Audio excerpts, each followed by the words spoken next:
خۆشەویستانی کورسات نیوسڵاوتان لێبێ لەگەڵ هاوکارانم بەیەکەوە پانۆرامایی ئەم شەوتان پێشکەش دەکەین.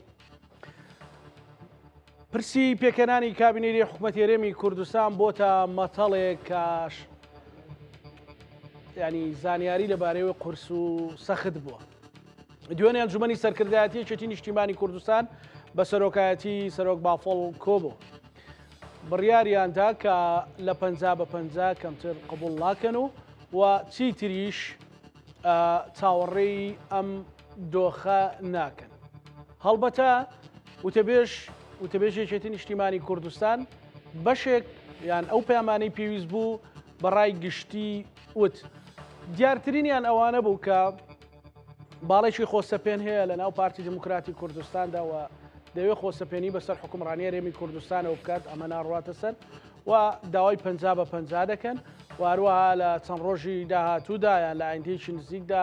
هاوپەیمانێتی لەگەڵنەوەی نوێ ڕدەگەن یان ڕێکەوتنەکە ڕدەگەێنن. کەمێک پێشێستاش وتەبێژی پارتی دموکراتی کوردستان دیار بە دێری ئەو قسانەی وتەبێژی یەکێتی وەڵام داوەتەوە و نەفەسەکەی نەفەسێکی نیگەرانی تێدایە، بەڵام زیاتر ئەوەیە کە ئەڵێ ئێمەوانین. ئێمەش بۆ ئەوی گفتوگۆ لەو بارەوە بکەین لەگەڵ بەڕێستەرکۆ ئازاد ئەندامی خولی پێش پەرلەمانی کوردستان و کادری پێشکەوتی یەکێتی نیشتیمانی کوردستان گفتوگۆ دەکەین. کاسەرکۆ زۆر بەخێر بێت. زۆر سپاس. وەڵا نەمزانی ینی چی بڵێم بۆ سەرمەوتە بەیاننامەی وتەبێژەکەی پارتی دموکراتی کوردستان چکار ئەڵێ نەخێوانی ینی هەر بەڵێو نەخێرە هەر بوتپای کاک وڵای وانی یارەوەێ بەس بووە نیە هەموو شێ نەبوو دوور و درێژ با باسی یەکێتی بکەین کاسەرکۆ. ئەم لە کۆبنەوەکەی ئەنجومەنی سەرکردایەتیەوە کۆبنەوەی ئەنجومەنی سەرکردایەتی بەچ ئامانجێک بوو بۆچی؟ سپاس بۆ جەنابێت بۆ بینەرانی کورسات نیوز. لە حەقەتە ماوەی ئێمە زیاتر لە ساڵێک و 8 مانگە ئینی پەرلەمانی کوردستان هەڵبژاردن کراوە و تاکو ئێستا دانیشتنی پەرلەمان نەبووە یان بە شێوازێک لە شێوازەکان پەرلەمان کاران نەکراوەتەوە و لەگەڵ ئەوەیشدا هەموو دامەزراوە شەرعیەکانی هەرێمی کوردستان بە تایبەتی سەرۆکی هەرێم سەرۆکی حکوومەت و ئەنجومەنی وەزیران ئەمانە بە تایبەت حکوومەتەکە شەرعێتی ئەم هەڵبژاردنەی ئەم دەنگدانەی خەڵکی کوردستانی وەرنەگرتووەوە ماوەیەکی زۆری تێپەڕیەوە بەسەریا کە خۆی لە ڕووی قانونی و ئەبێت دوای هەڵبژاردن یەکسەر دەستەی سەرۆکایەتی لە ماوەی 30 ڕۆژە هەڵبژێرێت و دانیشتنی یەکەم بکرێت و دواتر سەرۆکی هەرێمی هەڵبژێرێت و لە ماوەی مانگێکا کە سەرۆکی حکوومەتیش پێک ڕاست پێرێ بۆ پێکهێنانی حکوومەتەکە کامە تەسەورەکەم درێژترین پیاوانەی لە مێژووی حکومڕانی هەرێمی کوردستان و ناوچەکەیشە بڕێوە کامە بۆتە هۆی ئەوەی کە چەند شتێکی خراپ ڕوویدا یەکێک لەوانەوەیە کە هەموو سەرۆت و سامانی ئەم وڵاتە لە ژێر چاودێری پەرلەمانانی ئەوە ناچێتەوە ژێر چاودێری نوێنەرانی خەڵکی کوردستان و لەگەڵەوەشدا بۆ بەرژەوەندی حیزبی و شەخصی سامان و قوتی خەڵکی کوردستان بەکارێنرێ و لەگەڵەوەشدا کۆمەڵێک بڕیاری قورسە درێکە لە حقیقەتە لە کاری ئەم حکوومەتە نییە کە ئێستا ئەوە شەرعەتی تازە بکرایەتەوە دیسان لە ڕێگەی پەرلەمانەوە ئەمانە کۆمەڵێک گرفتی ئەساسین کە ڕۆژانە بربەستن بۆ ژیانی ڕۆژانەی هاوڵاتیان و بۆ ئەوەی کە چۆنێتی مامەڵەکردنی حکوومەتی هەرێمی کوردستان لەگەڵ سەر کەیسەکانی نەوت و موچە و داهاتی ناوخۆیی و بەغداد و ناوچەکەیش خۆتەزانین لە ماوەکانی ڕابردووە بە شێوە بە چ ڕێگەیەکا ڕۆیشتووە لە چ دۆخێکا بووە و ئەمە بەشێکی ئەساسیەتی و بەش ئەوەی تریشەوەیە کە تاکەی ئێمە پەرلەمان کاران نەکرێتەوە ئایا یەکێتی چی بکە لە دوای ئەم ساڵ و 8 مانگە مامەڵەکردنەکەی بە چ شێوازێک بێت کە ئێستا نیزامی سیاسی لە هەرێمی کوردستان ناتوانین بڵێن لایەنە سیاسیەکانی ناو نیزامە سیاسیەکە گۆڕانکاری تیا ڕوویداوە لەم هەڵبژاردنە پارتی دیموکراتی کوردستان کە لە ساڵی 2014 و 2018 توانی بووی بە پێی ئەو ڕێکارە هەڵبژاردننی و سیاسی کە هەموو جونگە سیاسەکانی حکوومەتی هەرێمی کوردستان و دەستگای دادوەری و دامەزراوەی دادوەری و کۆمیسیۆنی لەبەردەسا بوو بە شێوازێک لە شێوازەکان زۆرینەیەکی مزەیف دروست بوو لە پەرلەمانە ئەیتوانی بەبێ یەکێتیش بەبێ لایەنەکانی کە فەرزی ئیرادەی خۆی بکە و بتوانێت حکوومەت پێک بێنێ و دواتر بەشداری بکات لایەنەکان. ئێستا یەکێتی بە واقعێکی تازەوە هاتوتە ناو نیزامی سیاسی هەرێمی کوردستان بەوەی کە ڕێژەی دەنگەکانی زیادی کردووە، کورسیەکانی زیادی کردووە و ڕێژەی کورسەکانی پەرلەمانیش کەم بۆ تۆ لەم کەمکردنەوە یەکێتی زیادی کردووە و لەگەڵ ئەوەشدا پارتی دیموکراتی کوردستان ئەو زۆرینەی کە هەیبوو بێگەڕانەوە بۆ یەکێتی ئەیتوانی حکوومەت پێک بێنێت دەستی سەرۆکاتی هەڵبژێرێ سەرۆکی هەرێم هەڵبژێرێ ئەوەی کە لە خولی ئێمە ڕوویدا. ئەمە وەرەقەی دەستی لایەنەکانی تر بە تایبەتی وەکو یەکێتی وەرەقەیەکی ئەتوانین بڵێن زەعیف بوو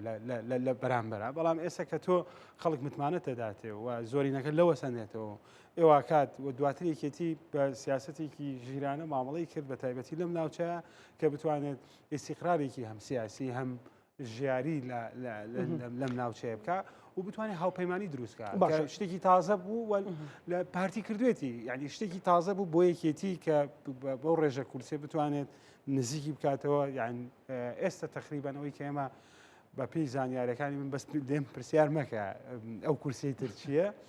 یەکێتی نیشتیمانی کوردستان ئێستا خاوەنی 39 کورسیە لەگەڵ هاوپەیمانەکانی، ینی یەکێتی و هاوپەیمانەکانی 39 کورسیەیە. پارتی دیموکراتی کوردستانی 39 کورسیەیە. پارتی 39 پارتی یەکێتی یەکێتی 39 بەڵێ ئەو کورسە چییە؟ 38 ینی بینی هەیە بەڵێ لەگەڵ 15 ئەوە 38 وتمان ئەو وەڵامە کاتێکە دێتەوە کاتێک کە پەرلەمانەوە بەشێکی شیەوە بۆ نمونە ئێستا ئێمە هاوپەیمانەکە لەگەڵنەوەی نوێ لە دوی حەوت یعنی لە سەرەتای مانگی حەوتا ئیمزاکرێ ئەوە پانزەکە یعنی بەڕسمی یعنی ڕێژەی فراکسیۆنەکەی نەوەی نوێ دێتە ناو ئەو هاوپەیمانەتی یەکێتی و یەکێتیش دەچێتە ناو ئەو هاوپەیمانە نەک ئەوە بێت کە هاوپەیمانەیەک دروستەکرێت بۆ خزمەت و ڕاستکردنەوەی ڕێڕەوی حکومڕانی لە هەرێمی کوردستان. ئەمە بڵێم پارتی ئەم واقعی قبول نییە، ئەم واقعی قبول نییە ئەڵێ نەخێر هەر بێ وەکوی کە ئێستا وتە بێژەکەی قسەی کردووە چۆن خۆی باسیەوەی کرد پێشووتر پارتی بە 12 کورسی گۆڕانەوە و بە کورسیەکی هاوپەیمانەکانی پێکاتەکان جگەلەوە یانزەی پێکاتەکانی شێ بوو کورسی کێشان لەگەڵا بوو بەڕێز باپیرکامەلا نزیکیان کردەوە لە 68 کورسی 68 کورسیان هەبوو کەس گلەی نەکرد، بەڵام ئێساڵە نابێت و هاوپەیمانی بکەی. ئەم هاوپەیمانێتە بەدڵی ئێمە نییە، بەدڵی تۆ نییە چونکە نهاتوونێتە ناو هاوپەیمانی و لەگەڵ تۆ. بەڵام ئەمە یەکێتی خسەوە بڕیارەی ئایا یەکێتی پارتی بەم شێوازە مامەڵاکە ئەڵێ ئێمە مامەڵە ناکەین لەگەڵ ئەم هاوپەیمانێتە ئەبێت تەنەزول بکەن، ئەڵێ وەکو هاوبەشێکی ڕاستەقینە مامەڵەتان لەگەڵان نەکەین. ئایا ئەنجومەنی سەرکردایەتی یەکێتی کە نوێنەرایەتی کادران و دەنگدەران و دۆستانی یەکێتیەکەن و بڕیار بەدەستی ناوی یەکێتین بڕیار چییە؟ بڕیار دراوەکە یەکێتی نیشتیمانی کوردستان مسقالە زەڕەیەک لە داواکانی خۆی و لە ئیستحقاقی دەنگدەرانی خەڵکی کوردستان نێتە خوارەوە بە زەلیلی و بە پاشکۆیەتی بەشداری ئەم حکوومەتە ناکات. باشە یەکێتی هۆکارە بۆ ئەوەی کە پەرلەمان پێک نێت و قەت سەرۆکی یەکێتی نیشتیمانی کوردستان و قسەی کردووە کە بڵێت ئێمە باوەڕم بەدام و دەستگای شەرعی هەرێمی کوردستانیە. ئەسڵەن ئێستا ئێمە ئەگەر پارتی دیموکراتی کوردستان بە سێ ڕێگا بە ڕێگەی هەڵبژاردن بێت ژمارەی کورسیەکانی پەرلەمانی کوردستان بێت ئێمە قوبوڵمانە لەگەڵ پارتیە سبەینێ و کاقووادتی نیم ساعتی کە ساعتی کە دابنیشن لەگەڵ. ئەگەر بە جوگرافیا بێت بەداخەوە کەواڵێم هەر یەکێتی ئامادە بە تەریخ بێت و بە قوربانیدانی حیزبی بێت و بە ناوبانگی یەکێتی بێت هەر ئامادەین بە هەر ڕێکارێک. بەڵام ئێمە سەرۆکی یەکێتی باوەڕی وایە کە ڕێژەی دەنگی خەڵک و کورسی پەرلەمانی نوێنەرایەتی خەڵکەکە بە دەبێت بەم شێوازە مامەڵە بکرێت و ئیستحقاقەکەەوە بێ بەم شێوازە یەکێتی ئامادەیە. ئەوە پارتی دیموکراتی کوردستانە دەیەوێت تۆ بچتە ناو کابینەکەەوە بە شێوازێک کە ئەو دیارریەکە بە شێوازێک تۆ لە ڕسمت نەبێت لە ناو سیاسەتی حکومڕانیە نابێت تۆ بەشدار بیت لە جونگە ئەساسیەکانی حکومڕانی لە هەرێمی کوردستانە. باشە بەڕاشکاوی ئەوەم پێ بڵێ ئەوە لای یەکێتی نیشتیمانی کوردستان تەواو بەسەر چوو کە یەکێتی بە دڵی پارتی بچێتە ناو حکوومەتێکەوە یان یەکێتی دەیەوێ حکوومەتێک بێ حکوومەتێکی هاوبەش و هاوسەنگ بێ هۆکاری باشە ئەوەی کە پارتی ناوێت پەرلەمان کارا بکاتەوە حکوومەت پێک بێنێت ئەوەیە کە یەکێتی بە دڵخواز و بە پێی بەرژەوەندەکانی پارتی ناچێتە ناو حکوومەتەوە ئەمە تەنها و تەنها هۆکارە ئەگەر هەر پێک نییە حکوومەتە یەکێتی کێشەی نییە ئەگەر هەر پێک نییە بە دڵنیاییەوە هەر ناچێتە ئێمە لەگەڵ ئامادەی زۆر گرنگە بۆ ئێمە ئامادەی چاودێرانی سیاسی و ئەوەی من بە جەنابتەڵم معلومەیە و بڕیاری یەکێتیە ڕێی سەرکۆ نییە بڵێ پێم وایە قەناعەتی یەکێتیە کە یەکێتی بەم شێوازە بەم هاوپەیمانێتە بچێتە حکوومەتەوە بەپێی ئێستیقاقی کە هەیەی بەشداریەکە بەمە نەبێ با پارتی بۆ خۆی بچێت پەرلەمان دەنگی پەرلەمانتارەکڕێت بۆ یەکێتی باوەڕی بە یانسەر و کێشێتی وتێتی وەکوی وتم بڵێ وەڵ هەم باوەڕم ئەوی وتەبێژی مینواڵێ پارتی بەداخەوە وتەبێژی پارتی دیموکراتی کوردستان کە بەداخەوە کە ئەندامی مەکتەبی سیاسی و خورشید و خاوەرێکی نووسیوەتەوە کە خەڵکی کوردستان بەبێت هەر سەرەتای هینەکەی بخوێنێتەوە زانێت ناوەڕۆکەکەی چییە و ئەم درێژدادڕێ پێویست نەبوو و نازانم چۆن مامەڵە لەگەڵ ئەم واقعە تازا بکەن ئەم واقعە تازە سیاسی کە پاف جەلال تاالبانی بۆ یەکێتی و بۆ ئەم ناوچەیە دروستی کردووە پارتی ناوێت ئەمە نقطە ئاساسیەکەی ئاعتراف بەم واقعە بەم حقیقەتەی ئێستا بکە کە حەیەکێتی خاوەنی ناوەندی بڕیاری خۆیەتی خاوەنی یەک بڕیارە و خاوەنی ڕوئیای خۆیەتی و فەرزی ئیرادە قوبوڵ ناکە دەستمان ئامادەکراوەیە بۆیە هەر کام حیزبە لەم نیشتیمانە لەم وڵاتەی ئێمە بچووک بێت تا گەورەکەی ئێمە بۆ هاوبەشی و پاڵپشتی نیشتیمانیمان ئامادەین هەموو بەرژەوەندیەکی حیزبیمان لابەرین بەڵام بە شێوازێک بێ کە ئەم حکوومەتە ببێتە حکوومەتێکی خزمەتگوزار بۆ خەڵکی کوردستان و هەموو لایەنەکان هەست بکەن کە ڕنگدانەوەی قەناعەت و بیر و باوەڕ لە لیژنەی دارایی ئەڵێ پارتی ئەڵێ ئەوەی یەکێتیە ناوچەیەکی دابڕیوە و ناهێڵێ پرسە مالیەکان داراییەکان وەک یەک بێت و بگەڕێتەوە بۆ حکوومەتی هەرێمی کوردستان و ئەوانە زانا من یەک نمونە بۆ جەناو باسەکەم ئێمە لیژنەی مالیە بووین سەردانی هەموو خاڵە سنووریەکانمان کرد بەس ئەمەندە باسەکەم سیستەمێکە لە گومرگی هەموو مەرزەکان هەیە کە بەسرێتەوە بە دیوانی وەزارەتەوە و بە پەروەبەراتی گشتی گومرگی هەرێمەوە ئێمە چوین لە باشماخ کە قسەی لەسەرکرا و پارتی باسی ئەو قسانەی کاکرا لەسەری سیستەمەکە بەڕێوبەری گشتێکە گۆڕان بوو وەزیری دارایەکە گۆڕان بوو سیستەمەکە بە کامێرا کە لیژنەی مالیەکە چوار پەرلەمانتاری پارتیشمان لەگەڵا بوو هەر بەسرا بووە بە وەزارەتی دارایی و بەڕێبەراتی گشتی گومرگەوە چین بۆ سمێرگا هیچ یەک ئەفسەرێکی ئاژانس یا پاراسی نەتوانین بڵێن بەڕێوبەری بوو هیچ سیستەمێکی نەبوو خۆیان لەوێ کاغەزەکانیان وەسڵەکانیان نووسی و هەر لەوێش خۆیان تەبعیانەکە ناگەڕایەوە بۆ وەزارەتی دارایی و ئیبراهیم خەلیل کە یەکێکە لە گەورەترین خاڵە گومرگەکانی هەرێمی کوردستان ئەویش بە هەمان شێوە کە ئێمە لەگەڵ بەڕێز وەزیری داراییمان وت کە بۆ تا ئێستا کە یەکێکە بە حساب لەگەڵ ئەوروپایە و لەگەڵ تورکیا کە ترانزیتی ئەوروپا ئیبراهیم خەلیلە و گەورەترین ناهینیشە ینی مەرزیشە بۆ عێراقیش کە بتوانێت ئەو هەموو ئاهات و چۆی بازرگانی تیا بکرێت بۆ ئەمە نابەسرێتەوە بۆ وەرەقەی پسوڵەی گومرگی ناگەڕێتەوە بۆ وەزارەتی دارایی لەوێ تەبع ناکرێت بۆی بزانن چەند وەرەقە درا و بە چەندێک گەڕاوەتەوە نابەسرێتەوە سیستەمەوە تا ئەو کاتێک کە ئێمە لیژنەی مالی بووین کە ئەو کاتە پەرلەمانیشە باڵە پەرلەمانە بوو ئەو کاتە بوو داهات و خاڵە سنووریەکانی دۆهۆک و سنووری با بڵێن فەرمانڕەوای پارتی یا ژێر دەسەڵاتی نفوسی سیاسی پارتی ناگەڕایە بۆ هەرێمی کوردستان یا بۆ خەزێنەی وەزارەتی دارایی ئەوەی کە هەیە 622 کۆمپانیای زەبەلاحی نەوتیە بوو لە هەرێمی کوردستانە بە خزمەتگوزاریەوە بە بارکردنەوە بە هەڵکەندنەوە بە ئەمن سکیوریتیتەوە $1 1 دینار باجیان نادا بە وەزارەتی دارایی لێرە کووا ینی لێرە بۆ نمونە معمەلی چیمەنتۆ هەیە معمەلی چۆنەڵێ هی کارەبا هەیە ئەم دامەزراوە گەورانیان ئەم معمەلە گەورانەی کە هەبوون ئەبوایە پارەکان لە هەولێرە ینی باجەکە بێ لە هەولێر بدرێ ینی ئەوەی ئێمە جەدەلێکی زۆر دوور و درێژمان کرد 2 ساڵ باسی ئەومانە کرد کە سلێمانی چۆنە خنکێنرێت چۆن ئیش لەوا کرێت کە سەرچاوی داهاتەکەی وشک بکرێت چۆن ئەوەی کە بەرامبەر بە بیرە نەوتیەکانی تەق کرا ئەوەی کە بەرامبەر بە بیرە نەوتی تەقتەقرا وشکرا هەمووی دیارە ینی ئەوانەی کە لە بواری نەوتا شارەزان لە ئێمە شارەزاتن ئەزان هۆکارەکەی چی بوو و بۆچی وای لات بۆیە پارتی ئەگەر باسی هەموو شتێک بکات ینی هەموو شتێک ئەو مزایفێکی هەیە بیهێنێتە پێشەوە بەڕاستی نابێ باسیەوە بکات کە داهاتی ئێرە ناگەڕێتەوە هەموو ئەو بەرپرسانەی کە لێرە بە پارێزگاری سلێمانی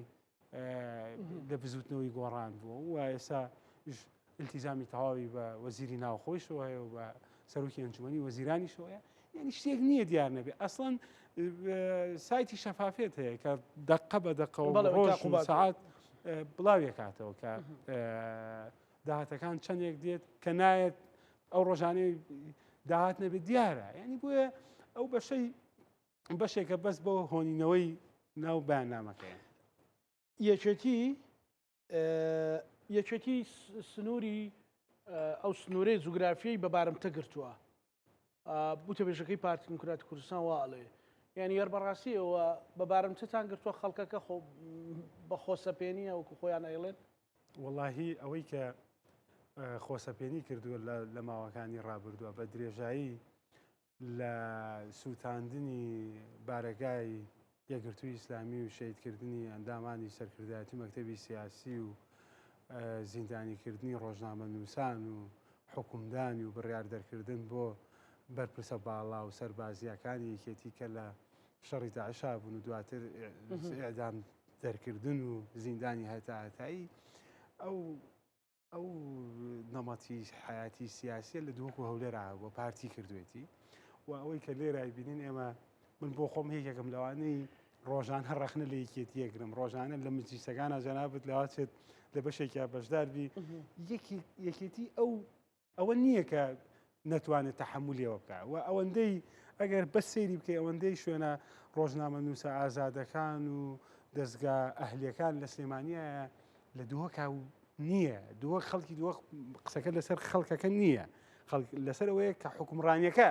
نایڵێت بەم شێوازە مامەڵەکە بێ بچین ئەوانەی لە دەرەوەی وڵاتەوە پەیامەکانیان بگەێنن بۆیە بە بارمتەگرتن ئەگەر هەر لایەنێکی سیاسی باسی کا نابێت پارتی دیموکراتی کوردستان باسی بکات چونکە بە درێژایی مێژوو ئەم کاری ئەنجام داوە ئەو بەم شێوازە کردوێتی یەکێتی بۆ بە بارمتەیکا یەکێتی ئەڵێت ئێستا تەڕحێکەیە ڕەوتی هەڵوێست تەسەوری شەکەم لایەنی کێژ لە دەرەوە باس لەوە پارتی ئەمەیە ئێشە ئازارەکە ئەمەیە ئازارەکە چییە ینی کاک قسەیەکی شێکاڵێن دادگای فیدراڵی بەڵێ ئەمەی دەکرێت ئەمڕۆ ڕەوتی ئەڵێ داواقی دەکەن بڕیاردەری ڕەوتەکە ئەمڕۆ لە کۆنگرێکی ڕۆژنامانیە دوو پەرلەمانتاری عێراقی لەگەڵا بۆ کاڵێ ئێمە چین داواقی دەکەین و بۆ ئەوەی کام حکوومەتە بێتە حکوومەتێکی کاربڕێکرد بۆ چی بکرێت بۆ خۆم من وەکو خۆم لە حقیقەتە ئەمە نەک پێویستی بە دادگای فیدراڵیە پێویستی بەمە نییە چونکە تۆ کە هەڵبژارد نەکرێ خولی تازەی پەرلەمان هەڵبژێر ئەم حکوومەتە حکوومەتی کاربڕەکەرە ئەمە بە قانونیە بە دەستورە بە ئەسبەقەی قانونی بە هەمان شێواز مامەڵەی لەگەڵاکە تۆ ناتوانانی بیت هەموو سەرچاوەکانی داهات لێرە بە دڵی خۆت مامەڵەی پێوە بکەی بەکاری بێنی بێ سەرفیکەی بچی عقدی گەورە بکەی لەگەڵ کۆمپانیا زەبەلاحەکانە عقدێک کە پێویستە کات کە پەرلەمان شەرعێت باتەوە ئەم حکوومەتە ئەنجا بتوانێت تۆ دێی لە پشتەوە چەندین بڕیاردەرەکەی لەم کاتام تەلەبەی ئەو خوێندکارانەی کەوانە بێژن ئەوانەی کە خۆبەخشن دامەزراندنی یەکەمەکان نەبووە دامەزرانی پزیشکان نەبووە هەمووی ڕاگرتو دێیت بە بڕیارێک پلە وەزیر دانێت خەڵکدانی بە پلە بریکاری وەزیر بە ڕاوێژکار ئەمانە دەسەڵاتی ئەم سەرۆکی حکوومەتە نییە دەسەڵاتی سەرۆکی حکوومەتێکی کاربڕێکەر نییە بۆی ئەم ڕێکارەی لێ بگریت بۆی جارێککە دەست نەبا بۆ ئەم بڕیارانە و ئیشی ڕۆژانە بکە بەس ئیشی ڕۆژانەی هاوڵاتیان ڕاپەڕاندن تا ئەو کاتەی پەرلەمان کاراکرێت و پەرلەمان کابینەی دەیەمی حکوومەت هێرێمی کوردستان هەڵەبژێرێت ئەمە شتێکی سرف بەحت قانونیە و بەشێکە لەوەی کە ڕێزکردنە لە ئیرادەی خەڵک کە دەنگی دا و خولی شەشەمی پەرلەمانی کوردستانیان هەڵبژاردەوە. باشە کەواتە ینی کاک سەرکۆ ئەمە کار بەڕێکەرە بەڵام ئەوەی دادگای فیدراڵی پێت وایە مەسەن لەم دۆخەیەکان مەسەرەن هاڵێن هەندێک جا بڕیارەکان سیاسییان ئەوان بە وەڵامە قانونی ینی کە تۆ داوایەک تۆمارەکەی وەڵامی یاسایی داواکە ئەدەنەوە بەڵێ بە بڕای ئێمە لە ینی مڕعاتی پارتیەکەن لەم دۆخە سیاسیە هەندێک شتی هەندێک بابەت هەیە دادگای فیدراڵی توانین بڵین بە سیاسیەکرێت هەندێک جار کاریگەری هەیە بەڵام هەندێک بابەت هەیە ئەسبقی قانونی هەبێت ناتوان لێ دەرکێ خۆی بڕیارێکی دەرکرد بێت لە ماوەکانی ڕابردووە بۆ حکوومەتی عراقی بەڵێ بۆ حکوومەتی عراقی دەری کردبوو ئێستا چۆن نتوانێت پێچوانەی ئەمە بڕیاری کە دەرکە ینی نیشتیوان نییە ئەمە پشتبەستنە بە دەستور بە قانونەکانی پەرلەمانی کوردستان پێویستی بە دادگای فیدراڵی خۆی حکوومەتی کار بەڕێکەرە هەرێک قانونی هەیە بەڵام بەم شێوازە بێت چونکە ئێمە کۆمیسیۆنەکەمان هەر لەوێ هەڵوەشایەوە پەرلەمان هەر لەوێ هەڵوەشایەوە یاسای ئەوە بڕیاردرا یاسای هەڵبژاردن هەر لەوێ بەڵێ حکوومەتەکە کار بەڕێکەرە بەڵێ چی ئەبێ ئەو کاتە ئەتوانێت بەس بچێ بۆ ئەوەی کە ئێستا هەموو داهات هێرێمی کوردستان لە بەردەست بەڕێ سەرۆکی حکوومەتایە و بەکارێنێ بۆ بەرژەوەندی شخصی و حیزبی ئەمێ ناتوانێت بیکە ناتوانێت هیچ بڕیارێکی استراتیژی بکە ناتوانێت هیچ بڕیارێک دەربکە کە ڕاهەندی دارایی گەورەی هەبێ و ناتوانێت عقد بکات لەگەڵ کۆمپانیا زەبەلاحەکان بهێنان بۆ هەرێمی کوردستان یعنی ئیفلیجیەک لاینەکە بێت لە حکومڕانیەکە بێت چگە لە کارێکی ڕۆژانەی سادە ناتوانێت هیچ خزمەتگوزاریەکی گشتیش بەڕاستی حتا عقدی گەورە بکات لە کاک سەرکۆ ئەڵێ خەڵکی کوردستان لە هەڵبژاردنەکانی پەرلەمانی کوردستان و ئەنجومەن نوێنەرانی عێراق دەری خست کە چی ئەوێ چی ناوێ ئەمە و تێوێژی پارتی واڵێ ئەوی کە بۆیان نووسیەتی مەسەلەن لە حاڵەتێکی وهایەدا ئێوە وەڵامتان چییە مەسەلەن ئایا خەڵکی کوردستان ئێوە ئەڵێ مەسەلەن 23 کورسیەکەشیان وێ ڕای تێبینیەکانمان هەڵ 23 کورسیان هەیە مەبەستی یەکێتی نیشتیمانی کوردستانە ئەگەر تەزویر کرابێ ئەویشتی ئەوش بەشدارە ئەگەر تەزویر کرابێ ئەوش بەشدارە ئەگەر ڕێژەی ئەو 39 کورسیە بەڵێ ئێمە 23 کورسیمانی ناوە شانازی بۆ 23 کورسیەوەکەین و لە پاڵیان لەگەڵ لایەنێکی کار ڕێکەوتوین کە نەوەی نوێ بە هەمان شێواز کە خەڵکی کوردستان دەنگی پێداوە کاکاتە 39 کورسی پێویستی بە شەرح نییە ئێستا خەڵکی کوردستان لە ناوچە جێناکۆکەکانەوە بگرە بە ئەنجومەن نوێنەرانی عێراق پارتی دیموکراتی کوردستان ئازاری بۆ نمونە تێگات لە کەرکووکە تەسەووریە کرد بە هەموو شێوازێک مامەڵەیە کرد بۆ یەکێتی نەتوانێت زۆرینەی کوردی لەوێ بێت بتوانێت حکوومەتی خۆجیەکە بەدەست بێنێ ئەو مافانەی کە خەڵکی کەرکووک لە دەستیان چوو بوو بەهۆیەوەی کە یەکێتی ینی بە شێوازێک لە شێوازەکان هەڵبژاردننی ئەنجومەنی مەحافەزە نەکرای یەکێتی لەوێ بە هەمان شێوە دەنگێنە لە مووسڵ پارتی ڕێژەی کورسیەکانی لە 11 کورسیوە هاتە سەر 4 کورسی و 5 کورسی ئەوە پارتی دیموکراتی کوردستانە لە ناوچە کوردستانەکانی دەرەوەی هەرێمی کوردستانیش ڕێژەکەی دابەزیوە و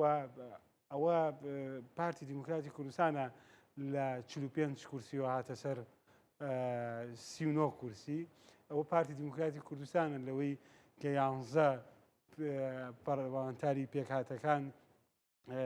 کە هەڵبژاردننیە کرا ئێستا ئەوە تا ئەوەی نەما یعنی پارتی ئەتوانرێت بڵێت ئەو لەم هەڵبژاردننا خەڵکی کوردستان بۆ پارتی دیموکراتی کوردستان بە شێوازێک لە شێوازەکان دەنگی کەمی کردووە ڕێژەی کورسی و سەنگینەکەی و زۆرینەکەی لە دەستداوە ئەوە یەکێتی ڕێژەی کورسەکانی زیادی کردووە و ڕوئیا و دیدگای یەکێتیش دەتوانێتی هاوپەیمانێتیەک دروست بکە کە ڕێژەی کورسەکانی هاوتەری بێ لەگەڵ پارتی دیموکراتی کوردستانە باش بۆیە خەڵکی کوردستان ئێستا 39 کورسی کە نوێنەرایەتی حەقیقی خەڵکی کوردستانەکە دراوە بە یەکێتی و هاوپەیمانەکەی قسێکیان هەیە هەرڵێن لەبەرەوەی سەرۆکی هاوپەیمانینەوەی سەرۆکی نەوەی نوێ جوڵانەوەی نەوەی نوێ کاک شاسوار زیندانی کراوە بە زەبر بە زەخت فشار ئەم هاوپەیمانێتی کردووە. بڕوا ناکەم کاک شاسوار ینی ئەوەی کە هەبووە لە دادگا بە پێ ئەو حکومی کە دراوە حکمی یاسایی و قانونیەکەی پێشتریش ئەو ئەلانی کردبوو. کاک شاسوار لەگەڵەوە بوو پێشووتر باسیەوەی کرد ئەگەر لایەنەکانی کە بە یەکگرتووش و کۆمەڵ و ڕوتی هەڵوێستیشەوە دێن ڕێ بکەوین بە یەکێتیش لەگەڵ یەکێتیشا داوای ئەمەی کرد ئێمە هیچ پۆستێکمان نایە بەسەوەیە کە بتوانین ڕئیسی حکوومەتەکە بگۆڕین بەڵام پارتی بۆ یەکێتی قوبوڵی نییە ئێستا بۆ ڕوتی هەڵوێست قوبوڵەتی بۆ جوڵانەوەی نییە خۆ بێ هێزێک هەبێت کە هێزیە بێت کە پێگەیەکی مێژووی و جوگرافی هەبێ بتوانێت پارتی دیموکراتی کوردستان بوەستێنێ و ڕێڕەوی حکومڕانی لە هەرێمی کوردستان بەم شێوازە مامەڵەکردنە ڕاستە 39 بە 50 بە 50 ئێمە 50 بە 50 با تۆزێکشی بکەینەوە لە زاری جەنابەوە کاک سەرخۆ ئەم 50 بە 50 بۆ دابەشکردنی وەکۆڵێن بەشەکەیکە یام بۆ حکومڕانیەشی هاوبەش و ڕاستەقینەیە ئێمە باوەڕمان بەوەیە ئێمە لە چەند شتێکە ئەوەندەی مەبەسمانە هاوبەش بین لە بڕیاردانە لە ناو ئەنجومەنی وەزیرانە لە ڕسمی بڕیارەکانی ئەنجومەنی وەزیرانە هاوبەشێکی ڕاستەقینە بین لەما ئەمەیەکێکە لە ئەساسیاتەکانی یەکێتی نیشتیمانی کوردستان و یەکی کە لە خاڵەکانی ناکرێ هەموو دامەزراوە فەرمیەکان هەستیارەکان لە ئەمنی لە هێزەکانی ناوخۆ وەزارەتی ناوخۆ لە پەیوەندیەکان لە فەرمانگەی پەیوەندیەکان لە نەوت لە وزە هەمووی بەدەست لایەنێکی سیاسیەوە بێت ئێمە نەزانین چییە وترێ بیانەوێت کەس حتا یەکێک لە کێشەکانی ڕێکخراوەکانی مجتەماعی مەدەنی لە سلێمانی ئەوەیە کە نە فەرمانگەی پەیوەندیەکان نە وەزارەتی ناوخۆ کارە ئاسانی ناکات بۆی فەندێک بۆ ئەم ڕێکخراوانەی کە لێرە کارەکەن وەربگرێت کە ئەمانە ڕێکخراوی کۆمەڵگەی مەدەنین بەڵکو دێت بۆ چەند ڕێکخراوێکی کۆمەڵگەی مەدەنی ئێمەمانوێ ئەمە ڕاستکەینەوە لە ڕێگەی لە ڕێگەی بەشداریکردمان لە فەرمانگەی پەیوەندیەکانی دەرەوە کە بە شێوازێک کە بتوانین بڕیاری ئەساسیمانتیایە هەبێت لە وەزارەتی ناوخۆ بە هەمان شێوە لە ئەنجومەنی ئاسایشەکە بە هەمان شێوە لە وەزارەتی سامانە سروشتەکانە بە هەمان شێوە ئێمە قسەکەمان لەسەرەوە نییە چ وەزارەتێک چەند ژمارە لەسەر ئێمە قسەکە لەسەر عەدەدی ژمارەی کورسی نییە لەسەر ئەوە نییە کە ئێمە ئەگەر ئەومان کردایە پارتی داوەچە هەر 8 مانگ پێش ئێستا بە وەزارەت ئێمە ئیغراب کاتوانە بەڵام ئێمە وتمانە کەمترین وەزارەت بەڵام بەشدارێکی حەقیقی لە حکومڕانیا بکەین بەشداری حەقیقی بریتە لە پۆستە هەستیارەکان نابێت بەدەست لایەنێکی سیاسیەوە بێت کە بەرامبەرەکەی بە هەمان کورسی هەبێ هەمان سەنگیە بێ هەمان پێگەیە بێ لە پەرلەمانی کوردستانە ئەڵێ یەکێتی نیشتیمانی کوردستان لە ئەنجومەنی سەرکردایەتیە بڕیاری یەکلاییکەرەی کرداوە کە بە هیچ شێوەیەک تەنازول لەو ڕوئیە سیاسی خۆی ناکە و ئێوە بەو شێوازە بچێتە حکومڕانیەوە کە هاوبەشێکی ڕاستەقینە بێ نقطە سەری دێر تر خورشید و خاوەری ناوێت بەرنامە کۆتای پێبێنە نامە بەسم ئەو جوابە ینی ئەمە حەقیقەتەکەیە کە بۆ ڕێز و تەبێژی پارتی دیموکراتی کوردستان زۆر باشە کاک سەرکۆ بەشێکی تر باسی قواری هەرێمی کوردستانە کاڵی یەکێتی خەمی قواری هەرێمی کوردستانی نییە من بۆ خۆم باوەڕم وایە یەکێتی ئەوەی کە ئێستا ئێماڵین هاوبەشێکی ڕاستەقینەیمانەوێت بەشداریەکی ڕاستەقینەمانەوێت نامانوێت بە زەعیفی بچینەوە یەکسەر پارتیەکان ئەڵێ ئەی ئێوە بەشداری لە کابینەی هەشتەمون ئێوە بەشدار نەبوون ئەی یعنی بۆ بە زەعیفی بەشدار بوون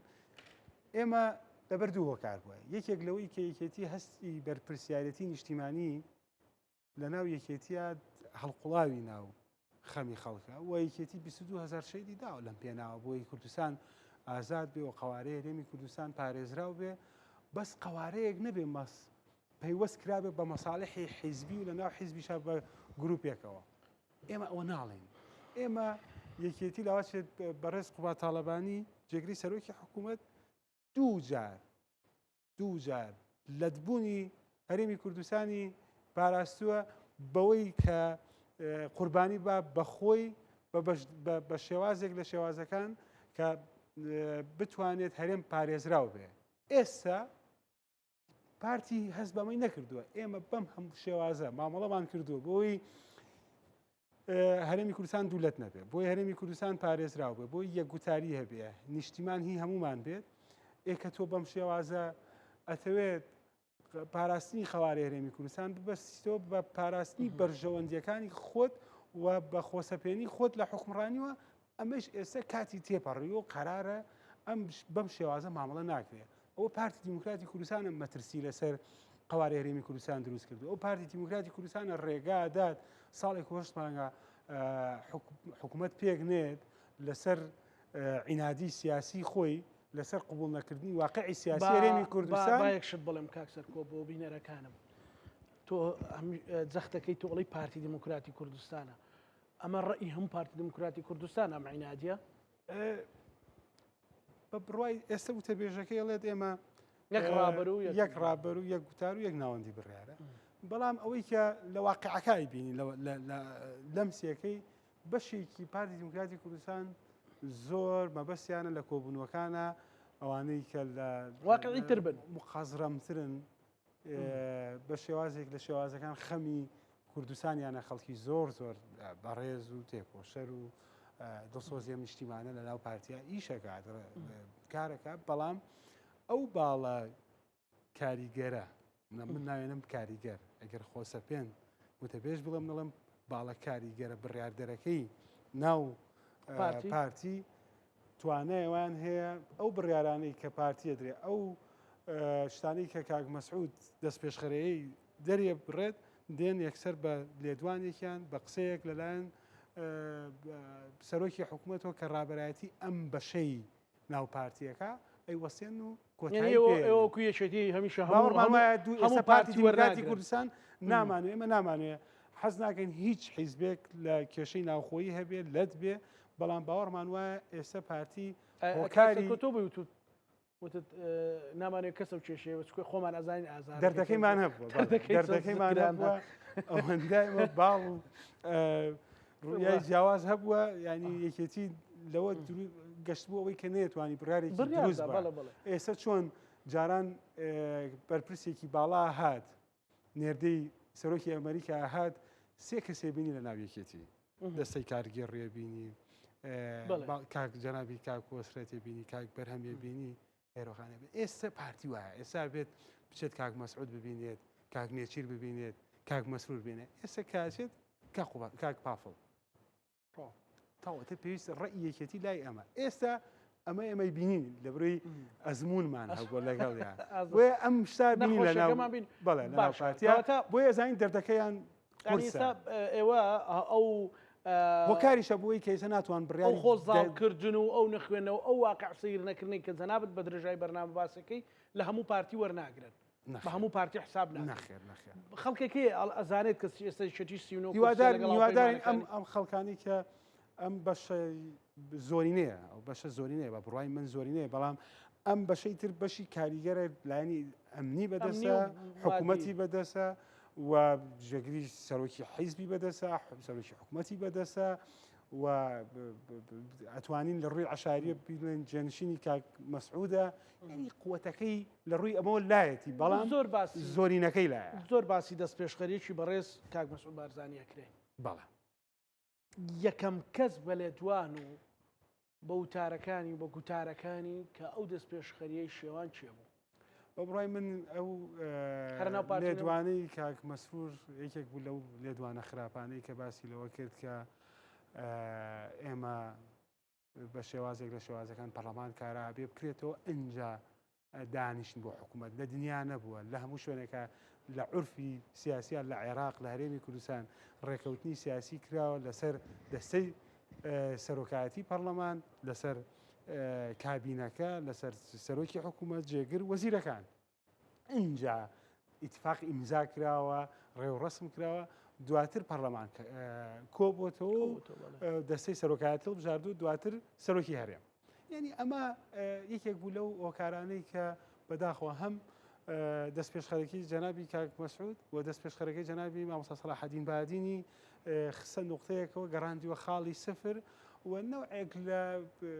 بغڕورەتێکیشی پێوە دیار بوو کە ئیسیفزازکردنی ئیدامەدانی ئەوان بۆ ئەوە چییە؟ بە بڕای من بە دوای خەونێک ئاگەڕێ و باڵی کە باسێک قەنەعەتم وایە کار لەسەرەوەکەن بە هەر ڕێگایەک بێت بە ڕێگای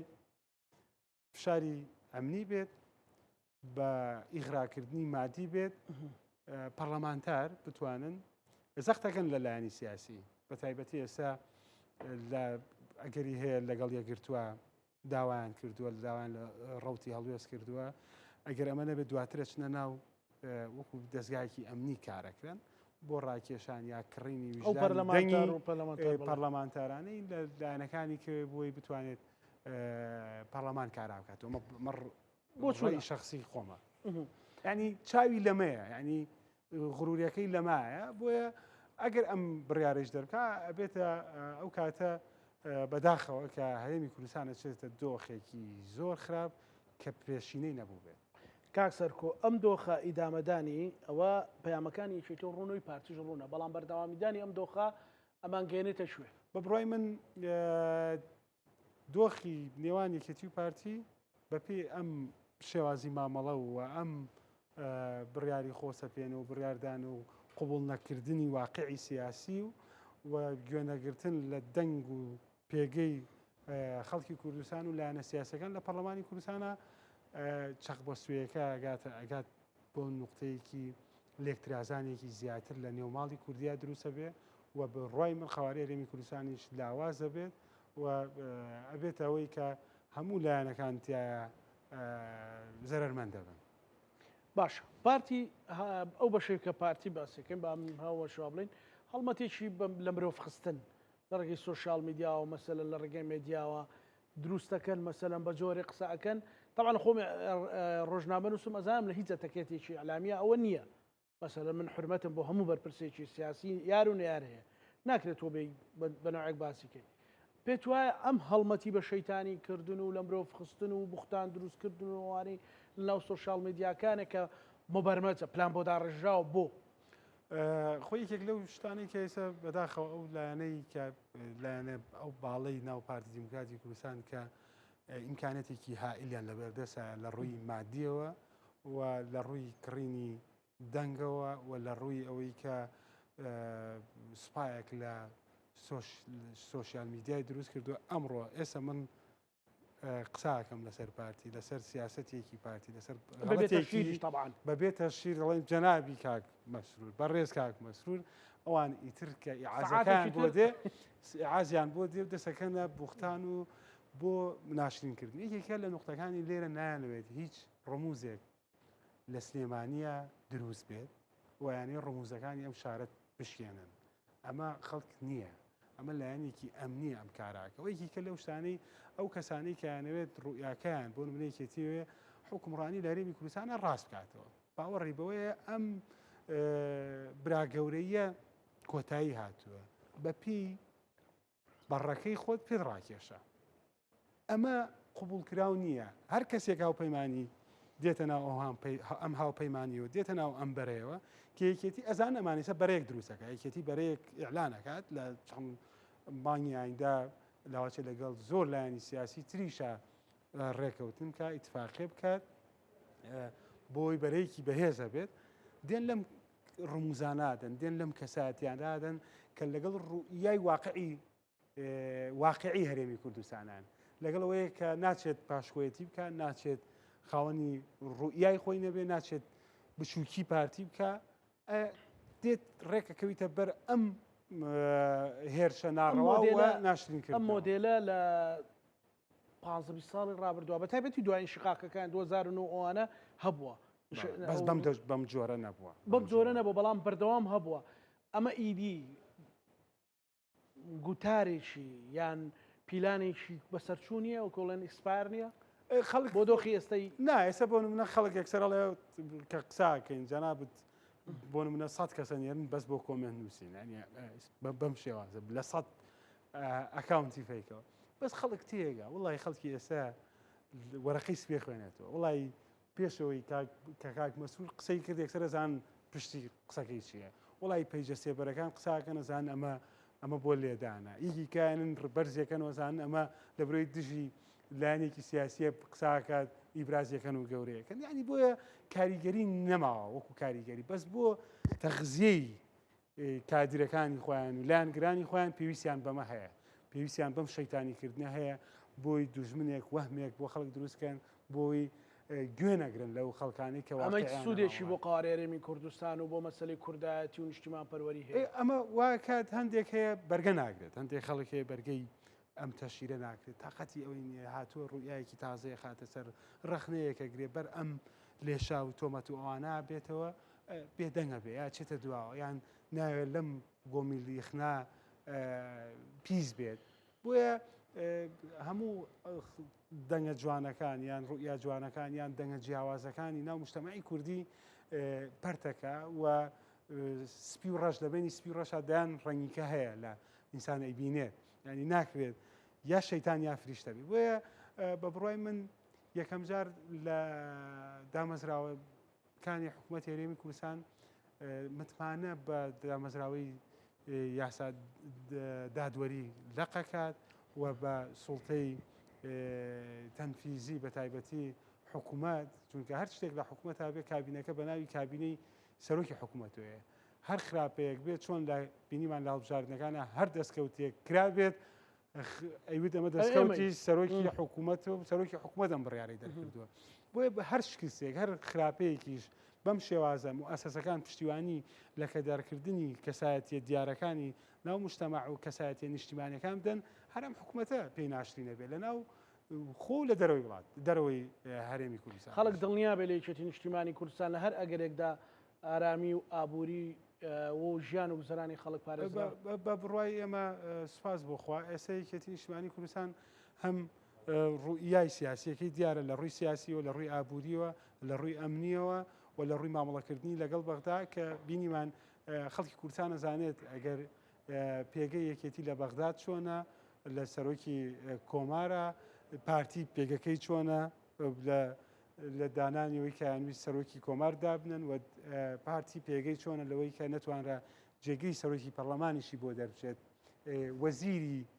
کاندیدی دیاریکراوی خودی خۆیان ببێت بە وەزیر بۆیە خەڵک ئەمانێکی هەیە لەوەی کە یەکێتی ئەگەر هەر بڕیارێکی ناتەندروستی ناجۆر بدرێت ئەو شوێنێکی یەکێتی تیا باڵا دەست بێت لە ڕووی ئەمنی و لە ڕووی ئابووری و پارێزراوە بەڕێز سەرکۆ ئازاد گەڵاڵی ئەندامی خولی پێش پەرلەمانی کوردستان و کادری پێشکەوتوی یەکێتی نیشتیمانی کوردستان خۆشەویستانی کورسات نیوز لەگەڵ هاوکارانم بەیەکەوە پانۆڕامایی ئەم شەومان پێشکەشکردن هەموو لایەکتان ئەمانەتی خوای گەورە بن خواتان لەگەڵ